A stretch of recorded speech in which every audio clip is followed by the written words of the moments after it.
ఏలూరు జిల్లా కామవరపుకోటలో మండల సర్వసభ సమావేశం జరిగింది. ఈ సమావేశానికి ముఖ్య అతిథిగా చింతలపూడి నియోజకవర్గ ఎమ్మెల్యే సొంగ రోషన్ కుమార్ పాల్గొన్నారు. ఎమ్మెల్యే కూటమి ప్రభుత్వం సూపర్ 6 పథకాలను అనుకున్నట్లు అమలుపరచడంలో సక్సెస్ సాధించిందని తెలిపారు. స్త్రీ శక్తి పథకం, స్త్రీలు ఉచిత బస్సు ప్రయాణం వల్ల నెలకు కొంత డబ్బు ఆదా చేసుకుంటున్నారు. అన్నదాత సుఖీభావ పథకం ద్వారా నియోజకవర్గంలో అనేక మంది రైతులు లబ్ధి పొందారు. నియోజకవర్గంలో అన్ని సొసైటీల్లో రైతులకు యూరియా కొరత లేకుండా సప్లై చేస్తున్నారు. వీలైనంత త్వరలో నియోజకవర్గంలో ప్రధాన రహదారులన్నీ రోడ్ల క్వాలిటీగా నిర్మిస్తామని తెలిపారు. ఈ మండలంలో అన్ని శాఖలకు సంబంధించిన అధికారులు ప్రజలకు సమస్యలు లేకుండా పనిచేయాలని తెలిపారు. ఈ మండల సర్వసభ సమావేశానికి అన్ని శాఖల అధికారులు, గ్రామ సర్పంచ్లు, ఎంపీటీసీలు, కార్యకర్తలు పాల్గొన్నారు.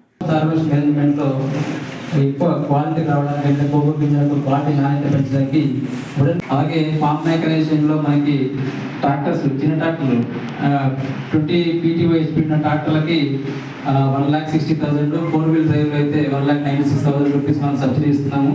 అలాగే ఆయిల్ పంప్ కూడా సార్ మనం డిపార్ట్మెంట్ బాగా ఆయిల్ పంప్ బాగా ఎంకరేజ్ చేస్తున్నాం సార్. అది ఆయిల్ పంప్ సంబంధించి కూడా మనం హెక్టార్కి వచ్చి హైయెస్ట్ 71,000 రూపాయలు. స్త్రీ శక్తి మరి మహిళా సాధికారతం ఈరోజు మరి గతంలో చూస్తే మన మహిళలు బస్సులో ఎక్కి ఉద్యోగం వెళ్ళినా, వ్యాపారం చేసుకోవాలన్నా కూడా వాళ్ళకి ఈజీగా నెలకి 15,000 నుంచి 2,000 రూపాయలు ఖర్చు అయ్యేది.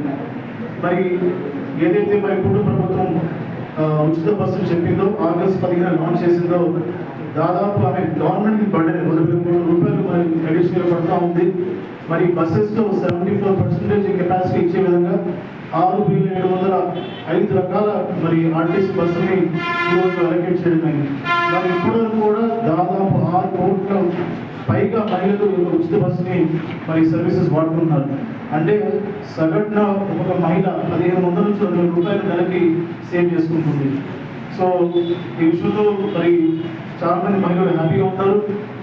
మొన్న ఒకరిని కామెంట్ చేస్తున్నారు, మహిళలు ఎక్కువ రోడ్డు మీద పడుతున్నారని చెప్తున్నారు. ఆగస్టు 15 తర్వాత సో ఈ బస్ని ఎక్కువ వాడుకొని తిరుగుతారు. కాబట్టి ఏదో కాన్స్కి సంబంధించి మీరు హాస్పిటల్లో మీ యొక్క ట్రీట్మెంట్ అయిన తర్వాత మళ్ళీ మీరు ఆ బిల్స్ ఏవైతే సబ్మిట్ చేశారో దాంట్లో అది ముఖ్యమంత్రి సహాయానికి కింద సబ్మిట్ చేసినప్పుడు దాంట్లో కొంత పర్సంటేజ్ చేసేస్తున్నారు.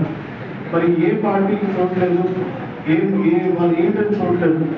నిజంగా జెన్యున్ కేసు అయితే మరి CMRFని మేము ప్రాసెస్ పంపిస్తున్నాము. ఇప్పటి వరకు మన చంద్రపూడి కాన్స్టిట్యున్సీకి సంబంధించి 6 కోట్ల రూపాయలు చెక్స్ మేము ముఖ్యమంత్రి సానిధి కింద 6 కోట్ల రూపాయలు ఇవ్వడం జరిగింది. అలాగే ఎల్ఓసి కూడా మా హాస్పిటల్ కొంతమంది ముందు అడ్మిట్ అవ్వాలి, మరి అడ్వాన్స్ కట్టాలి. మరి అప్పుడు ఎస్టిమేట్స్ తీసుకుని వచ్చినప్పుడు ఎల్ఓసి కూడా మేము దాదాపు 2 కోట్ల రూపాయలు మరి చంద్రపూడి కాన్స్టిట్యున్సీ ప్రజలు ఇవ్వడం జరిగింది.